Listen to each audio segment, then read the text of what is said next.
तो दोस्तों आप लोग देख रहे हैं प्रो वाइंस 1 मिलियन। तो फिर से एक बार स्वागत है प्रो वाइंस 1 मिलियन में। तो जी हाँ दोस्तों, आप सबके बीच में अपने हिट मशीन खेसारी लाल यादव धमाकेदार अपडेट को लेकर के आ चुके हैं। अपने हिट मशीन खेसारी लाल यादव का हम बताने वाले हैं उनके कुछ बड़ी खबरों के बारे में, जो कि वीडियो को ध्यान जरूर सुने। साथ में आपसे बता दें कि नील कमल जी के साथ में एक और धमाकेदार वीडियो आने वाला है।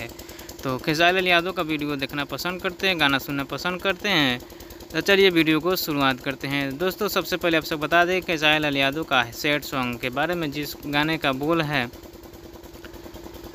जियब ना ए राजा और ना जियब तोहरा बिना, गाना का बोल है और काफ़ी सोशल मीडिया पर धमाल मचा रखा है और यूट्यूब से सेक्शन में ट्रेंड भी कर रहा है और खेसारी म्यूजिक वर्ल्ड से इसको रिलीज़ किया गया है और अभी तक 10 लाख से ज़्यादा भी हो चुका है, जो कि आप लोग मोबाइल की स्क्रीन के ऊपर देख सकते हैं।